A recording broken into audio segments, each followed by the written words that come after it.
क्या करें, पढ़ाएं? पढ़ा दो सर, कोई दिक्कत नहीं, रिवीजन हो जाएगा। वही है सर, कॉटन वगैरह, बैगन, कॉटन। इस बार पेपर में क्वेश्चन भी आया था ना, नहीं 2019 वाले में क्वेश्चन आया था यूपीपीसीएस में, यहाँ से क्राई 1AC ही पूछा था। ठीक, बेसिलस थिनंजिनेसिस सब एसपीपी कुर्तस्की, सबसे पहली जो फसल जीएमओ क्रॉप को जो है लाइसेंस मिला ग्रो करने का, बीटी कॉटन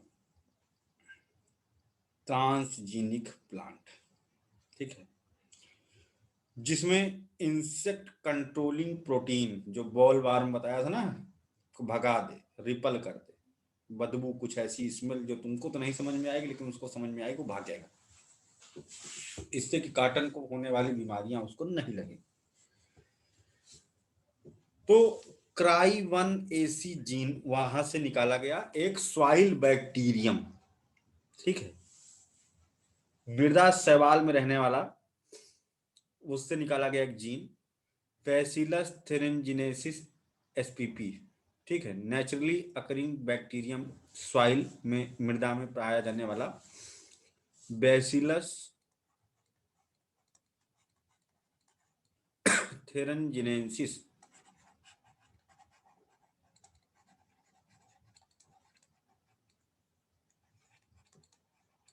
सब एसपी कुर्स्तकी से क्राई 1AC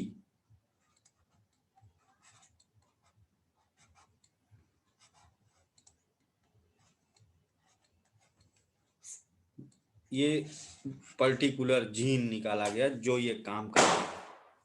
जैसे तो मॉस्किटो रिपेलेंट, वैसे ही ये है बोल वार्म रिपेलेंट जीन, जो उसमें था उसको ढूंढा गया, निकाला गया, फिट किया गया।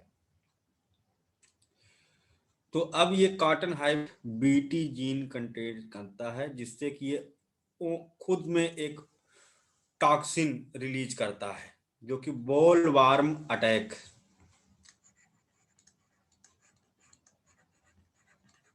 बोल वार्म से इसको बचा लेगा, नहीं अफेक्ट होने देगा, जिससे कि केमिकल इंसेक्टिसाइड की जरूरत नहीं पड़ेगी।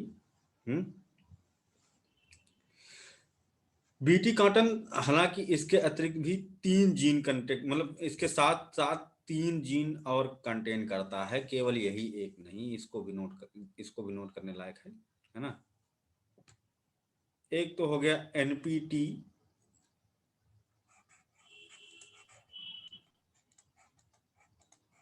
ठीक है, II, और दूसरा है AAD, ये 3 जीन है, जेनेटिक इंजीनियरिंग टेक्निक से इसमें इंसर्ट कराया गया। ठीक है, एक जो है उसको बनाता है, उसमें प्रोडक्शन का रेट बढ़ाता है, एक जो है बैक्टीरिया को भगाता है, ठीक है, एक उसको क्या कहते हैं, उसको मतलब कि ड्राउट रेजिस्टेंस की कैपेसिटी देता है, मतलब इसको थोड़ा सा और शक्तिशाली प्रोटीन दिए गए हैं। ठीक है, तो एक तरह से देखा जाए तो ये बहुत अच्छा, कॉटन का प्रोडक्शन भी बढ़ेगा, कॉटन जो है कम पानी की दशा में भी अपने आप को सुरक्षित रख सकता है, प्लस कॉटन में सेल्फ इंसेक्टिसाइडल टेंडेंसी डेवलप हो जाती है, तो बहुत अच्छी बात है, काफ़ी अच्छा प्रोडक्शन इससे हो सकता है। लगभग क्या कहते हैं, तो इसका कल्टीवेशन जब किया गया था तो 2.5 गुना अधिक प्रॉफिट भी इसमें देखने को मिला था। इसको बनाया किसने? ऑफिशियल अप्रूवल इसके लिए जो मिला था कंपनी को 2002 में। महको। कंपनी कौन है? महको। ये पहली भारतीय कंपनी बनी है ना, जिसने कॉमर्शियल लेवल पर ट्रांसजीनिक फसल का उत्पादन, मतलब कि सीड का उत्पादन और सेलिंग करने का लाइसेंस इसे मिला।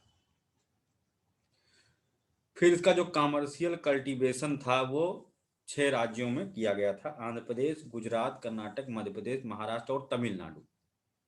ठीक है। गैक जो है इन सब मामलों को रेगुलेट करता है। गैक क्या है?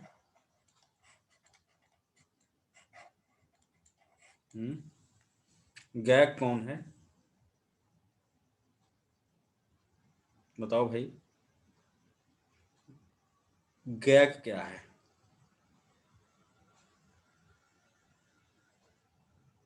कोई बता सकता है? बताया जा चुका है। ये कौन, कोई कंपनी है कि कोई सीड है या कोई मंत्रालय है? ये संस्था क्या, लग रही है सर। कौन सी, क्या करती है ये? Genetic engineering appraisal committee. Ministry of किसके अंतर्गत काम करती है? एनवायरमेंट, एग्रीकल्चर डिपार्टमेंट के। Ministry of agriculture. कृषि नहीं मंत्रालय। नहीं नहीं, ministry of environment, forest and climate change. पर्यावरण, वन एवं जलवायु परिवर्तन हेतु मंत्रालय के अधीन काम करती है। जेनेटिक इंजीनियरिंग अप्रेजल कमेटी, जिसका फुल फॉर्म है। ठीक है। ये पूरे मामले को रेगुलेट करती है। अगर कोई इशू देखती है तो वो उसको रद्द कर सकती है, उसके अप्रूवल को रद्द कर सकती है, कभी भी कर सकती है। इसका काम ही है कि ये इस मैटर को रेगुलेट करे। ठीक है। तो इसने अप्रूवल दिया कि हाँ 6 राज्यों में पहले इसको उगा करके देखा जाए कि क्या होता है हाँ इस फसल को उगाने से। इसका जो कल्टीवेशन किया गया टेस्टिंग पर्पज से, रिफ्यूजी क्रॉप क्या कहते हैं, जब टेस्टिंग पर्पज से 2005 में इसका जो है किया गया था रिफ्यूजी क्रॉप, मतलब कि एक ही खेत में नॉर्मल कॉटन उगाओ और फिर एक बेल्ट में बीटी कॉटन उगाओ, फिर देखो कि दोनों में क्या अंतर आ रहा है। ठीक है। तो इसमें इसका प्रोडक्शन अच्छा हुआ, देखा गया हाँ ये कीटों से इफेक्ट नहीं हुआ। लेकिन एक कमी भी इसमें देखी गई, वो ये थी कि ये लेट मैच्योरिंग जो है वैरायटी निकली। मतलब कि इसमें विकास मंद गति से होता है, धीमी गति से होता है। जैसे कि कल इस पर डिस्कस हुआ था ना, कोई एक अच्छी क्वालिटी जब हम ऐड करेंगे तो कोई ना कोई एक चीज भी तो गड़बड़ होगी ही। क्योंकि एक सूटकेस वाला एग्जांपल हमने लिया था कि कुछ ना कुछ निकालना पड़ेगा तभी हम उसको रख सकते हैं। बाकी कंपोजिशन में कोई चेंज नहीं आया। जितना मात्रा में कार्बोहाइड्रेट, जितना मात्रा में ऑयल, कैलोरी, प्रोटीन, जो कुछ भी पहले वाले में था वही इसमें भी था। कोई डिफरेंस देखने को इसमें नहीं मिला। ठीक है। और एनिमल हेल्थ पर भी कोई असर नहीं देखा गया। इसका भी टेस्टिंग की गई थी कि अगर इसका जो है कंजप्शन करते हैं, फीडिंग कराते हैं, इसका जो रॉ मटेरियल है या कुछ पत्ता सत्ता, तो कोई उसके ऊपर असर, उसके ऊपर भी कोई असर इसका देखने को नहीं मिला। काफ़ी अच्छा रहा, 2.5 गुना अधिक प्रोडक्शन भी हुआ। लेकिन तब भी इसको बैन किया गया। ठीक है। एक ही साथ में 2011 में इन सबको, जितनी बीटी फसलें थी उनको उसको प्रतिबंधित कर दिया गया। ठीक है। उसका कारण था कि लेट मैच्योरिंग वैरायटी होना। जब तक ये बड़ा होगा तब तक, क्योंकि मानसून पर आश्रित वर्षा है, जब बारिश नहीं हो रही है और ये उस समय बड़ा होगा, है ना, तब इसको किसानों को दिक्कत हो जाएगी, या फिर किसानों ने को अपने टाइम पर बो दिया जब फूल खिल रहे हो तो बारिश नहीं होनी चाहिए क्योंकि सब फूल झड़ जाएंगे। और ये तब जा करके बड़ा हुआ जब जब फ्लोरिशिंग चल रही थी, ब्लॉसम पीरियड जिसे कहते हैं। ब्लॉसम पीरियड में पानी इसको नहीं चाहिए, और उस समय अगर ये लेट होकर के तैयार हुआ और तब बारिश हो गई, तब भी किसानों को आइडिया है नहीं, वो अपने हिसाब से इसको बोए और उन्होंने उसका नुकसान झेला। ठीक है, तो एक तो ये हो गया। दूसरा, किसानों को ये नहीं पता था कि टर्मिनेटर सीड है। उन्होंने दोबारा फिर से जब उसको बोया तो उगा ही नहीं। उन्होंने परंपरागत कृषि इसको समझा और उस पर बकायदा कहीं मेंशन नहीं था कि एक बार प्रयोग के लिए। ठीक है, तो ये भी एक दूसरा इशू हुआ, किसानों का पूरा फसल पर उन्होंने बोया, हुआ ही नहीं, कॉटन का प्रोडक्शन डाउन हो गया। दूसरा कारण ये था। तीसरा कारण था कि किसानों ने फिर बहुत सारे किसानों ने सुसाइड कर लिया, है ना। नुकसान हो गया, पूरा पूरा फसल बर्बाद हो गई, कुछ उगा ही नहीं, तो कई किसानों ने फ्रस्ट्रेट होकर के सुसाइड भी कर लिया। उसको मीडिया वालों ने भी दिखाया कि सुसाइडल टेंडेंसी डेवलप करता है, जबकि प्रोडक्शन ना होने के कारण कई किसानों ने सुसाइड किया। ये सब मामला तूल पकड़ा। ऊपर से फिर इन्वायरमेंट वाले भी इस पर तूल पकड़ाने लगे कि इससे साइड इफेक्ट हो सकता है, सुपर बीट बन जाएगा, ये है वो है। हालांकि जो इसकी टेस्टिंग हुई तो उसमें देखा गया कि इसका जो सीड है वो 2.5 मीटर से 1.5 से 2 मीटर, दो मैक्सिमम क्या कहते हैं, इसके जो पॉलन है ना, बायो सेफ्टी असेसमेंट गवर्नमेंट ने कराया था, गैक ने। ये सब जब इशू हुआ था तो इस पर क्या कहते हैं, बायो सेफ्टी असेसमेंट, जैव सुरक्षा परीक्षण गैक ने करवाया और देखा कि जो जो इशू बताए गए हैं वो कहाँ तक सही हैं। तो उसमें देखा गया कि भाई इसका कोई इफेक्ट है नहीं पशुओं के ऊपर। और ये दूसरी चीज, इसका जो सीड है ना, 2 मीटर से अधिक जा नहीं सकता। केवल 2% ही परागकण है जो 15 मीटर तक जा सकते हैं।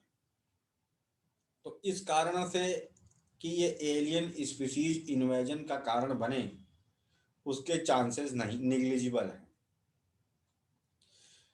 दूसरी चीज, क्रॉस पॉलिनेशन, जो नॉन बीटी कॉटन है उसके साथ क्रॉस पॉलिनेशन हो जाए, इसके भी संभावनाएं कम है, क्योंकि इतनी दूर पर दूसरा तो लगाया नहीं गया होगा, दूसरे खेत में उड़ करके नहीं जा पाएगा। ठीक है, तो बीटी जीन ट्रांसफर होने की संभावनाएं बहुत रेयर है।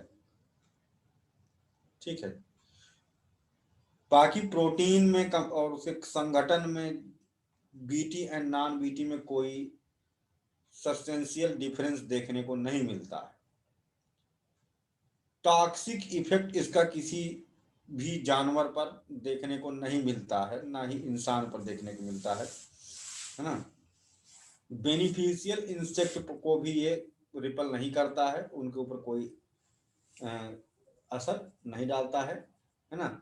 मकड़ी और जो भी पेड़ों में चिपके रहते हैं, लगे रहते हैं, वो सब भी इसमें लगे हुए देखने को मिले, यानी कि ये होस्ट भी करता है, ये होम भी प्रोवाइड करता है दूसरी प्रजातियों को, उनके ऊपर कोई नकारात्मक इसका असर नहीं है। ये सब चीजें प्रूव हुई, लेकिन टर्मिनेटर टेक्नोलॉजी, उसके लिए ये कहा गया कि भाई इसको आप मत बनाओ टर्मिनेटर सीड, लेकिन कंपनी ने कहा नहीं, हम टर्मिनेटर सीड तो बनाएंगे, नहीं तो हमारी कंपनी, हम फार्मूला ऐसे क्लीन नहीं कर सकते, क्योंकि किसान इसकी मांग कर रहे थे कि गलत करिए कंपनी ने, कि इसके ऊपर पेनाल्टी थोप की गई कंपनी के ऊपर, तुमको मुआवजा देना पड़ेगा, क्यों, क्योंकि तुमने। अब इसमें यह है कि लोकल लैंग्वेज में, जहां पर जिस स्टेट में आपको बेचना है, लोकल लैंग्वेज में उसमें साफ साफ लिखा होना चाहिए कि एक ही बार प्रयोग किया जा सकता है स्थानीय भाषा में। कई भाषाओं में उसको लिखो, हिंदी, अंग्रेजी और एक लोकल लैंग्वेज में वहाँ की, जरूर इसको लिखो कि क्या है इसमें, क्या इसका प्रयोग कैसे होगा। लेकिन फिलहाल तो इसको तात्कालिक रूप से बैन कर दिया गया था। कॉटन 2016 में फिर इसको ओपन किया गया था प्रोडक्शन को। तो ये था। और बाकी जो लेट मैच्योरिंग वैरायटी है इसका भी कोई निदान क्या कहते हैं नहीं देखा गया। तो बस अगर किसान को इसकी जानकारी हो तो वो अपना आगे पीछे उसमें लिखा रहना चाहिए कितना दिन का पीरियड लेगा ये, तो अपना आगे पीछे करके इसको प्रोडक्शन कर ले जाएगा। ठीक है, ये लगभग 200 दिन तक इसको मेच्योर होने में लगते हैं, जबकि जो नॉर्मल होती हैं उनको लगभग 150 से 170 दिन लगते हैं। यानी कि कितना दिन का गैप है, पूरा पूरा लगभग 1 से 1.5 महीने का गैप है, जो कि एक बड़ा गैप होता है ऐसे देश में जहां पर 3 महीने बारिश होती है। तो अगर किसानों को इसके बारे में आइडिया हो तो वो इसको मैनेज कर सकते हैं अपने हिसाब से टाइमिंग को शिफ्ट करके। ठीक है, हालांकि उसमें भी चैलेंजेस आएंगे, क्योंकि पहले जिसको जो क्लाइमेट चाहिए उसका उस तरह का क्लाइमेटिक कंडीशन इसको कैसे मिलेगा, एक चैलेंज तो आता है। आर्टिफिशियल मैनर में इरिगेशन फैसिलिटी अगर इसको दी जाती है तब इसका प्रोडक्शन किया जा सकता है। ठीक है, ये था बीटी कॉटन। उसके बाद एक और कॉटन की प्रजाति लॉन्च हुई। ठीक है, HTBT। ठीक है, जिसमें 2 जीन इस्तेमाल किए गए, Cry1AB और Cry2BC। ठीक है,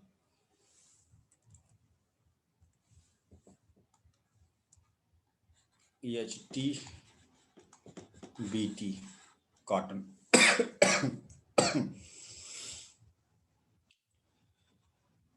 Cry1 इसमें कौन सा जीन, Cry1AB और Cry2BC है ना, ये 2 जीन इसमें इस्तेमाल किए। सॉइल बैक्टीरियम वही है, बैसिलस थ्रेंजिनेसिस कोर्तस्की। ये पिंक बॉलवर्म को भगाने के लिए स्पेशली डिजाइन की गई। ठीक है, जो कि थोड़ा सा और शक्तिशाली हो चुके थे, डेवलप हो चुके थे, जो कि उसको रेजिस्टेंस नहीं दे पा रहा था पुराना वाला। और ये हेलियोथिस बॉलवर्म जिसे कहते हैं पिंक बॉलवर्म, हालांकि इसका निदान अभी भी पूरी तरह से नहीं मिल पाया है, क्योंकि पिंक बॉलवर्म ने अपना दूसरा कैटेगरी डेवलप कर लिया। ठीक है, BW2 से हेलियोथिस बॉलवर्म, BW2 को भगाने के लिए, या पिंक बॉलवर्म जिसे कहते हैं, इसको स्पेशली बनाया गया था, जो कि कॉटन की फसलों का एक बड़ा खतरा। तो इसको तो भगा दिया, लेकिन इसने अपनी नई वैरायटी फिर डेवलप कर ली है, और इसके लिए फिर कुछ ना कुछ चैलेंज है कि अब वो भी करना पड़ेगा। ठीक है, इसमें इसके अतिरिक्त एक और प्रोटीन ऐड किया गया है, CP4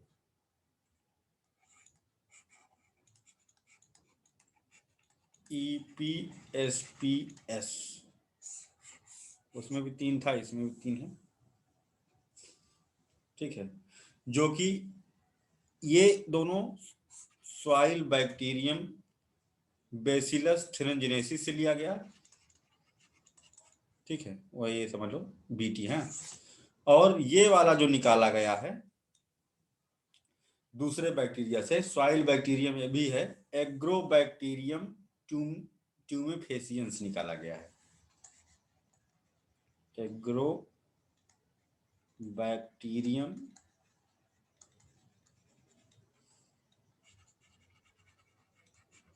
फेसियंस से जो है इसको निकाला गया है ना।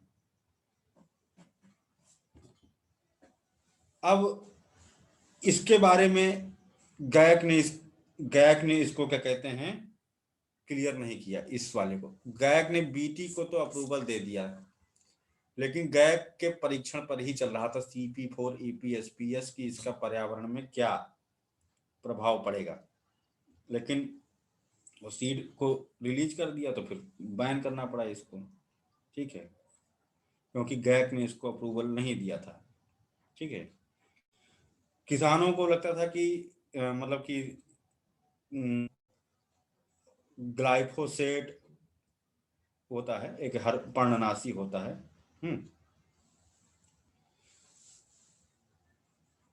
उसका प्रयोग की जरूरत नहीं पड़ेगी, ठीक है।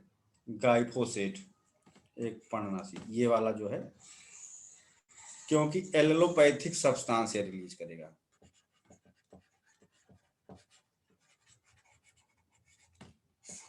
एक क्या कहते हैं हर्बिसाइड यूज करना पड़ता है, पर्णनाशी, मतलब खरपतवार जो जम जाता है, जो पोषक तत्व खींच लेता है, तो उसको खत्म करने के लिए ग्लाइफोसेट का छिड़काव किसानों को करना पड़ता है। अगर हम इस जीन का प्रयोग कर देते हैं तो फिर ग्लाइफोसेट की जरूरत नहीं पड़ती है, यानी कि इंसेक्टिसाइड के साथ साथ, है ना, हर्बिसाइड भी है ना, ये पर्णनाशी भी स्वयं में ही है, क्योंकि ये अपनी जड़ों से एक ऐसा हर्बिसाइड रिलीज करेगा, एलोपैथिक सब्सटेंस, जिससे कि मर जाएंगे घास फूस पौधे, और किसानों को इससे बचत हो जाएगी। किसानों ने कहा भी, इसको इलीगली चोरी छुपे किसान खरीद रहे हैं और कंपनी वाले इसको इलीगली चोरी छुपे बेच रहे हैं, ऐसा कई जगह पर पकड़ में आया, क्योंकि किसानों को इससे क्या लगता है कि पैसे की बचत भी है और परमानेंट निदान है खरपतवार का। लेकिन गैक को लगता है कि इससे मिट्टी में एक परमानेंट कुछ ऐसा एंटीजन डेवलप हो सकता है जिससे कि और मिट्टी की हेल्थ खराब हो जाए और दूसरी फसलें ना उग पाए, वांछनीय घास फूस भी ना उग पाए, तो ये भी एक पर्यावरण के लिए इशू है। और उसका इफेक्ट क्या है बाकी माइक्रोब्स पर, सॉइल के, ये सब टेस्टिंग में बचा रह गया, है ना। इस कारण से गैक ने इसको अप्रूवल नहीं दिया, ठीक है। इसके लिए फिर कड़ा नियम तैयार किया गया, नियम पहले से है जिसको लगाया जा रहा है कि जो किसान इसको उगाते हैं, है ना, उनको पेनाल्टी वनाल्टी लगाया गया है कि वो अभी इसको ना करें। बेचने वाला और खरीदने वाला दोनों को ऊपर इसको दंडनीय कानून बनाया गया है। कॉटन एक्ट 1957 चल रहा है पहले से, है ना, और rule of environmental protection act 1989 है, पर्यावरण संरक्षण अधिनियम 1989, है ना, के तहत जो भी अनअप्रूव्ड फसलें हैं उनको बेचना, खरीदना, उगाना, उनका प्रयोग करना, ये अपराध है। लेकिन कई जगहों पर मध्य प्रदेश में, है ना, पश्चिम बंगाल में, ऐसा कई जगहों पर देखा गया कि किसानों ने इलीगली तौर पर इसका कल्टीवेशन किया, एक चर्चा में भी रहा। फिलहाल अभी तो इसको नहीं उगा सकते, ये भी एक तरह से अमर बीज है, और अगर ये जंगल में पहुंच गया उड़ करके तो ये पूरे जंगल की घास फूस खत्म कर डालेगा, बढ़ता जाएगा नीचे, सब खत्म कर डालेगा, और हो सकता है दूसरे पौधों को भी खत्म कर डाले। ये ज्यादा खतरनाक है पहले वाले से। दूसरी चीज जो इसमें एक बात आती है कि 2 मीटर के रेंज तक ही इसका बीज ऐसा है कि 2 मीटर की रेंज तक ही जाएगा। 2% ही बीज हैं जो 15 मीटर के एरिया में जा रहे हैं।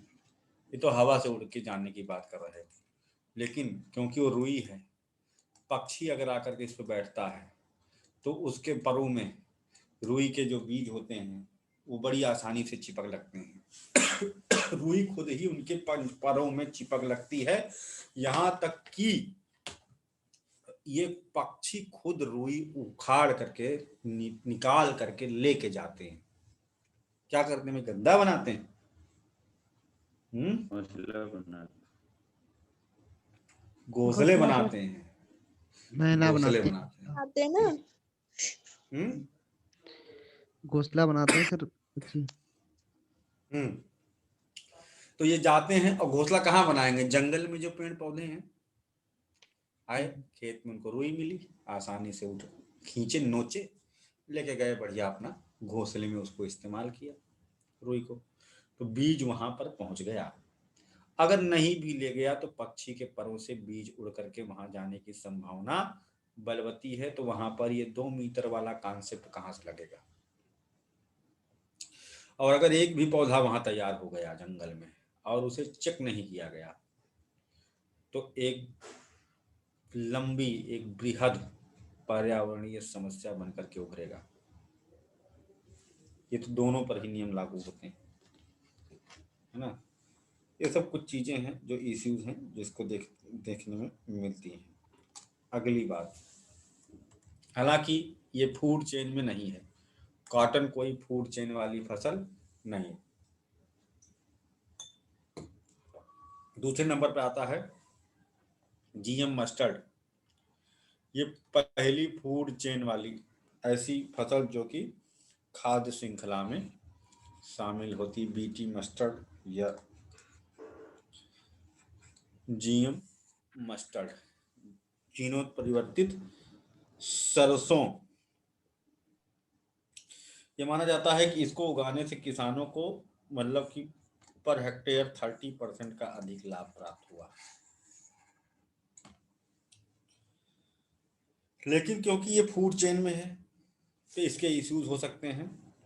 हालांकि भारत जो सरसों खरीद दूसरे जगहों से जो मस्टर्ड ले रहा है, ऑयल ले रहा है, तो हाइब्रिड है। अपने यहाँ पर तुम रोक लगा करके दूसरे यहाँ से खरीद रहे हो तो अपने यहाँ ही उसको ओपन कर देने में क्या दिक्कत है? इसमें क्या किया गया था, बर्नीज और बरस्तार टेक्नोलॉजी का प्रयोग किया गया था। ये बहुत इंपॉर्टेंट है कि बर्नीज और बरस्तार तकनीकी क्या है। जीनोत परिवर्तन प्रणाली है, देखते हैं क्या है। बर्नीज सेल्फ पॉलिनेशन का के लिए इसको इस्तेमाल किया गया।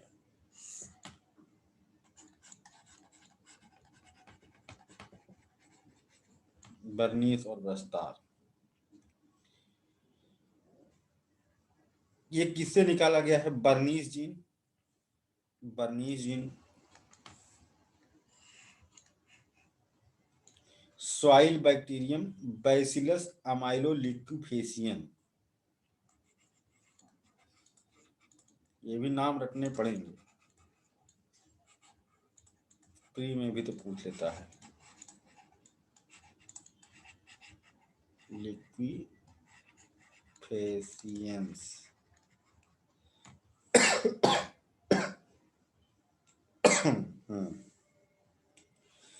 से निकाला गया है। अब इसमें क्या है कि मेल स्टर मतलब पौधा। अच्छा, सरसों में काम कैसे कर? सरसों में जैसे पुष्प हैं तो कुछ पुंकेसर हैं तो कुछ स्त्री केसर हैं। तो जब हवा से पुंकेसर के परागकण या फिर मधुमक्खियां या फिर तितली इत्यादि एक फूल पर बैठे, मान लो ये पुंकेसर है ना फूल, और ये स्त्री केसर है खेत में, तुम नहीं जान सकते हो, ठीक है, कि कौन सा पुंकेसर कौन सा स्त्री केसर।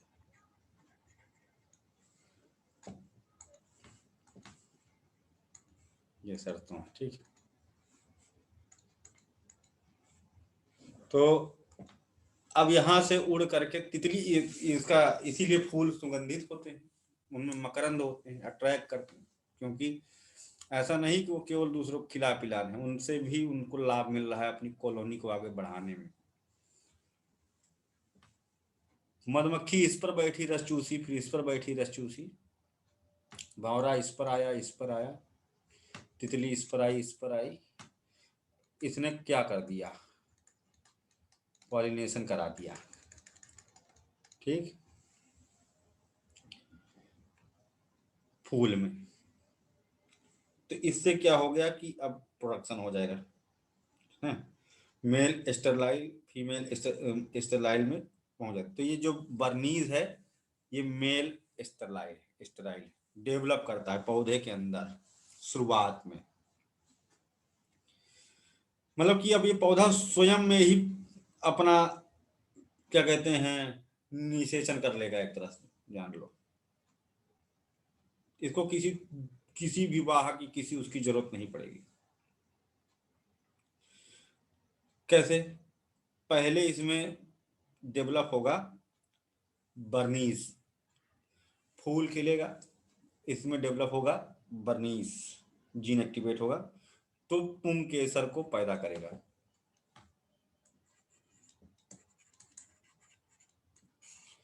और जैसे ही ये पुंकेसर पैदा हो जाएंगे, अब ये मेल स्टेराइल खत्म हो जाएगा, बर्नीज काम करना बंद कर देगा और वहीं से तुरंत एक्टिवेट होगा बरस्तार जो कि फीमेल स्टेराइल है। मतलब स्त्री केसर। अब क्या है, तुरंत ही उसमें फर्टिलिटी हो जाएगी उसको कहीं आने जाने की, कहीं कुछ क्रॉस पॉलिनेशन की, किसी भी पॉलिनेटर की कोई आवश्यकता नहीं है। और पर्याप्त मात्रा में सीड इधर उधर गए भी नहीं, तो पर्याप्त मात्रा में इसको जो है मिल गया, जितना पुंकेसर चाहिए केसर चाहिए पर्याप्त मात्रा में मिल गया, अच्छा खासा हेल्दी जो है फसल होगी, प्रोडक्शन पर प्लांट भी बहुत अच्छा होगा और सब में होगा, कोई छूटेगा नहीं। तो ये खास चीज से हम प्रोडक्शन बढ़ा सकते हैं। यानी कि यहाँ पर मेन मामला था पॉलिनेशन का, कीट वीट से इसका कोई लेना देना यहाँ पर नहीं था। तो ये था जीएम मस्टर्ड। अगला बीटी ब्रिंजल।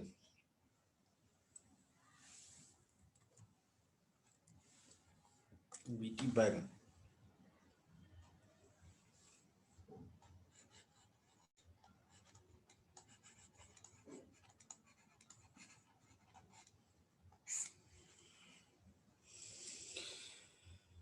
इसको कीट से बचाने के लिए, ठीक है, इसका इस्तेमाल किए, इसका अप्रूवल मिला 2010 में कि हाँ अच्छा। हालांकि जो बीटी फसलें हैं विश्व स्तर पर 1990 से ही उगाई जा रही, ये भी बैगन को लगने वाली जो क्या कहते हैं सूट बोरर और फ्रूट बोरर कीटों से बचाने के लिए प्रयोग किया गया। इसमें क्राई 1AC, वही वाला बैसिलस थ्रिंजिनेसिस का क्राई 1AC ही इसमें ब्रिंजल में भी इस्तेमाल किया गया, बैक्टीरियम बैसिलस थ्रिंजिनेसिस से, जो कि इसको बचाएगा किससे, सूट बोरर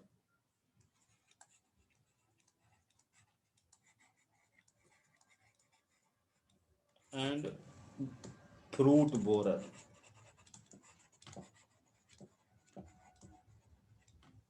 ठीक है,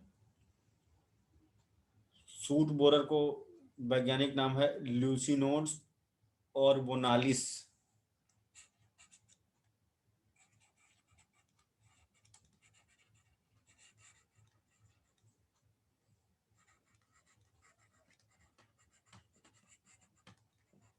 फ्रूट बोरर का है हेलिकोवर्पा आर्मीगेरा।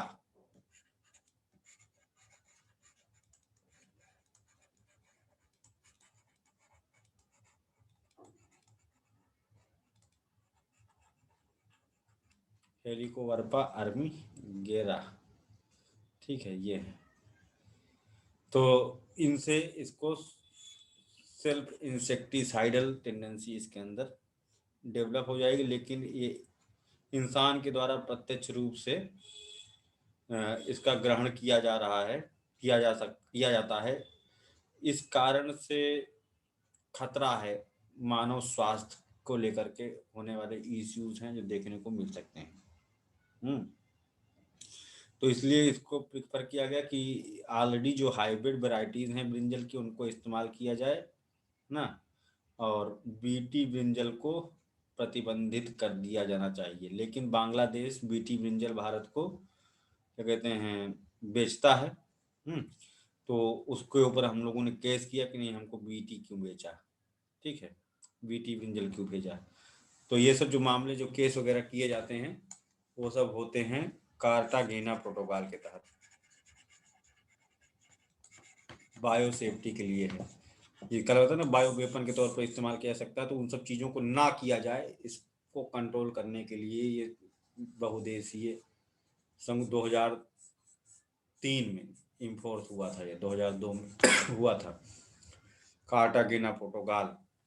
तो उसके तहत जो है हम लोगों ने कहा कि ये कार्टागेना प्रोटोकॉल का उल्लंघन, लेकिन उसने कहा नहीं, इसमें कोई ऐसा रिस्क नहीं है, हमारे देश में इसको अप्रूवल दिया। उनका नहीं तो हमारे देश ने अप्रूवल दिया है, लेकिन हमारे देश में इसको अप्रूवल गैक ने नहीं दिया हुआ है। ये सब इशू कुछ दिन चला, फिर खत्म हो गया, है ना। हालांकि इसकी कई सारी स्ट्रेन डेवलप किए जा चुके थे, MHB11, MHB39, है ना, ये सब बीटी ब्रिंजल की वैरायटीज थी। 11, 39, 112, है ना, ये सब कुछ वैरायटीज थी जो डेवलप की जा चुकी थी, लेकिन सब के सब प्रतिबंधित कर दिए गए। लगभग 11 राज्यों में इसका उत्पादन भी हुआ था, किसानों को काफ़ी अच्छा खासा इससे मुनाफा भी हुआ था, ठीक है। मतलब कि कह सकते हैं कि 50 से 70% अधिक प्रॉफिट हुआ था। अल्टरनेटिव इसके क्या है कि इनकी जगह हाइब्रिड उगाओ, बैगन की कई सारी हाइब्रिड वैरायटीज हैं, उनको कल्टीवेट किया जा सकता है। जैसे क्या क्या है, कभी कभी बोले तो अर्का नवनीत,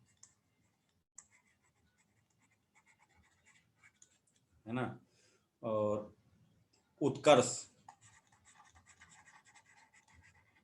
ये सब कुछ हाइब्रिड वैरायटियां हैं जिनको उगाया जा सकता है। और भी है पूसा क्रांति, श्यामला,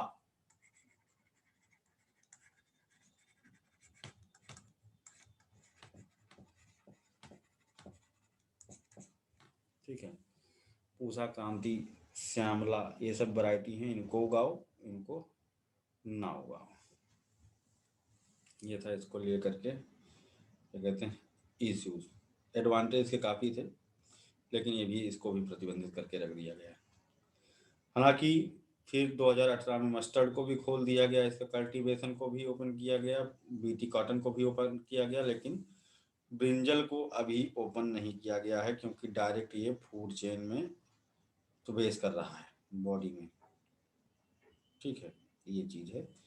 बस यही सब इसके एग्जाम्पल थे और इश्यूज थे, इनको हम लोगों ने पढ़ लिए।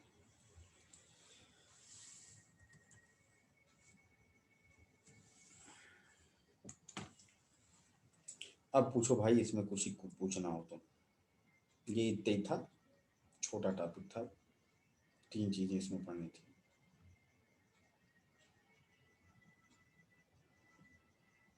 किसी कुछ पूछना है? नहीं सर, ये तो फैक्चुअल था ना सर, इसमें क्या। हाँ पर एक प्रश्न फैक्चुअल क्या एग्जाम्पल पूछना था सर। पूछो भाई।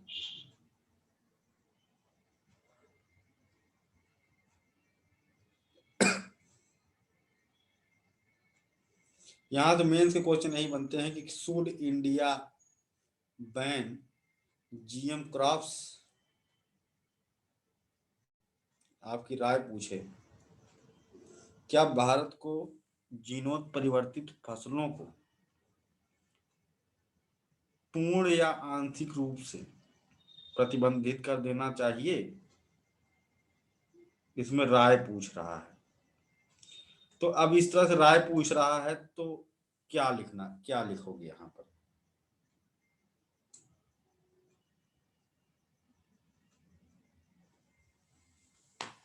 अपना राय क्या दोगे? खोल देना चाहिए कि प्रतिबंधित कर देना चाहिए, या कुछ को खोल देना चाहिए, कुछ को प्रतिबंधित कर देना चाहिए?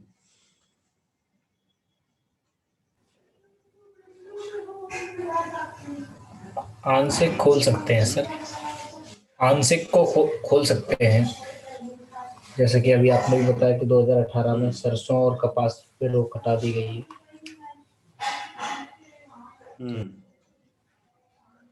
सरसों तो खाद्य अच्छा। श्रृंखला से जुड़ा है, तो ये थोड़ा पॉइंट अलग से है। जैसे कपास पे हटा दी गई तो ठीक है, तो सरसों से सुपर वीड की हटाई। संभावना जो है वो, हाँ, तो उसका भी सर कुछ ना कुछ सुपर निदान वीड करना की जो पड़ेगा संभावना पहले। है।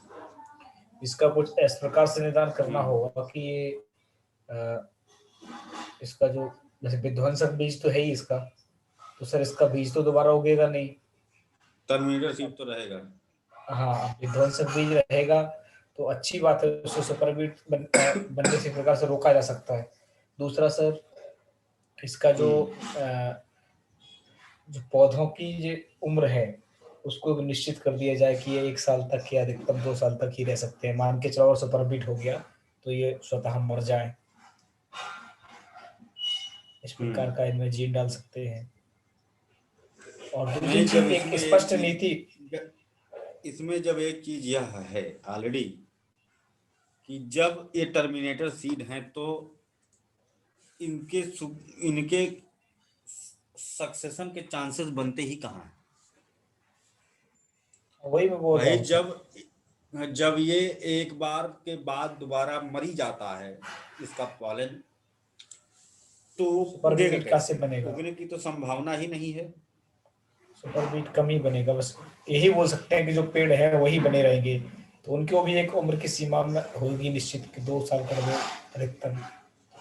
कोई भी पेड़ पौधा मरेगा, मरना तो है ही सबको सर।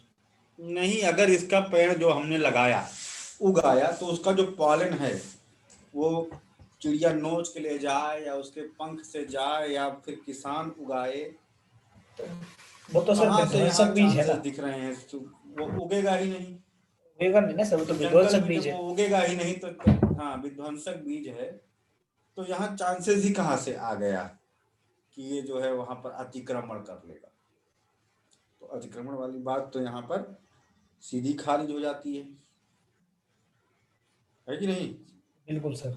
दूसरा सर, जैसे कि हाँ। कुछ चीजें हैं, जैसे अगर एक व्यवहारिक दृष्टि से देखा जाए तो जिन चीजों का भारत आयात करता है, हमारा एक बड़ी मात्रा में आयात अपने यहाँ करता नहीं है। उगा करके अपने किसानों को कमजोर बनाए हुए हो, वहां हाँ, तो बाहर दूसरों से के यहाँ से तुम जेनेटिकली मॉडिफाइड चीज खरीद रहे हो। डायरेक्टली खरीद रहे हो या डायरेक्टली ऐसे किसी चीज को संवर्धित करके खरीद रहे हैं, तो उसको भी मत खरीदो अगर आपको इस चीज से मतलब इस पे रोक लगानी है तो। या फिर उसको खरीद रहे हैं तो हमारे किसानों को भी उसका फायदा मिले, हमारे देश को भी उसका फायदा मिले। तो ये एक स्पष्ट नीति हाँ होनी चाहिए सर। हाँ, किसानों को यहाँ पर सपोर्ट करना चाहिए, और गैक के अप्रूवल और पूरी तरह से उसके कंट्रोल में और उसके प्रभाव के निरीक्षण के उपरांत हमें इनके कल्टीवेशन को लीगल कर करना देना चाहिए। चाहिए, ओके हाँ, कर करना देना चाहिए सर, जिससे भारत में खाद्य सुरक्षा भी बढ़ेगी सर, क्योंकि खाद्य सुरक्षा चाहिए। भारत के लिए एक बहुत बड़ा संकट है। और 2030 तक भारत को जीरो हंगर को जो है सतत विकास के जो लक्ष्य रखे गए हैं उसको पाना भी है। जीरो हंगर, हाँ, जो मिशन है उसको पूरा करने के लिए जीनोत परिवर्तित फसलों की भारत को नितांत आवश्यकता है। आवश्यकता है जी सर। 2030 तक हाँ। उस लक्ष्य को प्राप्त करने के लिए हम इन फसलों को यूज कर सकते हैं, ताकि हमारे देश में जो भूखमरी की समस्या है, एक प्रकार से देखा जाए तो नाइजीरिया के बाद हमारा विश्व में दूसरा स्थान है। तो उस तो उधर हम उस मतलब जीरो हंगर वाले सतत विकास लक्ष्य को हम पा सकते हैं इसके माध्यम से। तो अभी तो फूड वर्तमान सेफ्टी परिदृश्य में देखा जाए तो आवश्यकता है सर। इकोनॉमिक कंडीशन भी अच्छी होगी भारत की, हम दूसरे देशों को बेच पाएंगे, चाइना को कंपटीशन दे पाएंगे, क्योंकि चाइना जेनेटिकली मॉडिफाइड क्रॉप बेतरतीब तरीके से बड़े पैमाने पर उगा रहा है, और धीरे धीरे हमें पीछे करता चला जाएगा जिन फसलों में हम नंबर 1 पर हैं। तो वैश्विक मंच पर वो हमें किसी क्षेत्र में पिछाड़ देगा। तो अगर हमें उससे कंपटीशन बरकरार रखनी है ना, तो हमें यही करना होगा कि हम भी अपने देश में जीनोत परिवर्तित फसलों को उगा करके उसको प्रतिस्पर्धा में पीछे करें, है कि नहीं। तो ये बात भी यहाँ पर हम लिख सकते हैं। और जो इसके निगेटिव एस्पेक्ट्स हैं, गैक के परीक्षण को वहां पर लिख करके, जो गैक ने अपने परीक्षण में बातें कही उसको लिख करके हम बता सकते हैं, है ना। और टर्मिनेटर सीड वाली कॉन्सेप्ट को हम पर्यावरण से जोड़ करके समर्थन दे सकते हैं कि यह जो है पर्यावरण के लिए हितकारी है, हाँ, टर्मिनेटर ना सीड होने है पर तो संभावना है अतिक्रमण।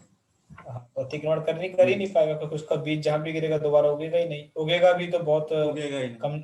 कमजोर पौधा होगा, सीख नहीं, मर जाएगा। तो ये चीज है, पौधे को कमजोर ना बनाया जाए, पौधा वैसे रहे लेकिन उसका कोई इम्पैक्ट नहीं पड़ेगा, ऐसे किसान फिर रोएगा कि खराब हो गया फसल नहीं, है ना। जो और इसमें थोड़ा हाँ, जो उसके लिए लेट बोल रहा हूँ सर, मैच्योरेशन वाली बात है, लेट मैच्योरिंग वैरायटी है, उसमें थोड़ा संशोधन करा जा सकता है कि हाँ भाई इसको और ध्यान दे कंपनी, और इसको थोड़ा सा और इम्प्रूव वैरायटी की निकाले। जैसे 2-3 आ चुके हैं तो और वैरायटी की निकाले जिसमें कि लेट मैच्योर होने वाला प्रॉब्लम भी सॉल्व हो जाए। जैसे कि एप्लीकेशन अपग्रेड होती है वैसे ये भी अपग्रेड करें, करते भी हैं। और भी फसलों में जैसे शुगर केन में भी जीएम क्रॉप्स को लेके आओ, जूट के प्रोडक्शन में कोई दिक्कत नहीं ना, जूट के प्रोडक्शन में जीएम क्रॉप्स लेके आओ, इंडिगो के प्रोडक्शन में जीएम क्रॉप लेकर के आओ, है ना। ये तो non foodie plant cash crops हैं। और अगर हम ऐसी वैरायटी डेवलप कर लें जो हर जगह उग सकें, वो अपनी बीमारियों से अपनी रक्षा कर सकें, तो कोई हानि नहीं है। इनके प्रोडक्शन को यहाँ पर करके आर्थिक लाभ जो है अधिक मात्रा में कमाया जा सकता है। इसलिए जीनो परिवर्तित फसलों को हम जो है लिख सकते हैं कि हाँ इनको हम, लेकिन इसमें हमेशा है कि गवर्नमेंट के प्रभावाधीन और इलीगल तरीके से जो जिसको गैक ने अप्रूवल नहीं दिया है ना, उनके कल्टीवेशन को चेक करना चाहिए और किसानों को इसके प्रति जो है वो भी बताना भी चाहिए अवेयरनेस की, इसका क्या नुकसान हो सकता है, आपके खेत का भी नुकसान हो सकता है, आपकी मिट्टी खराब हो जाएगी, उसको बताओ। पर्यावरण ज्यादा नहीं समझ पाएगा वो, उसके लिए पर्यावरण वगैरह कुछ बहुत मैटर नहीं करता, ज्यादा नहीं जानता उसके बारे में। उसको यही बताओ खेत तुम्हारा खेत की जो मिट्टी है वो फर्टाइल हो जाएगी इन फ्यूचर, है ना। STBT ऐसी चीजों को उगाओगे तो, है ना, कल को ध्यान गेहूं उगाओगे तो भी नहीं उगेगा। इसलिए बेहतर है कि आप जो है जो गैक ने कहा है अप्रूव्ड है उन्हीं को आप उगाओ। इलीगल तौर पर इसका जो है अगर प्रोडक्शन कर रहा है कोई कंपनी तो उसे प्रतिबंधित करना चाहिए। सरकार को भी लगे कि हाँ तुम उसके साथ हो, उसके नियमों के साथ हो, उसके नियंत्रण में। ठीक है, आज हम लोग यहीं तक पढ़ेंगे। ठीक है, नया टॉपिक आज नहीं शुरू करेंगे। नया टॉपिक जो है हम लोग कल टेस्ट दोगे तुम लोग, शाम क्या को सर? लाइव टेस्ट एग्रीकल्चर का। सर इधर रिवीजन नहीं हो पाया ना शादी के चक्कर नहीं में, तो सर, रिवीजन कर लेते हैं, नेक्स्ट संडे को कर लेते हैं ये तो लाइव है, टेस्ट। ये तो है। नोट नहीं है सर साथ में, रिवीजन नहीं वही हाल मैं बताने वाला हूँ सर। मैं तो लाया था लेकिन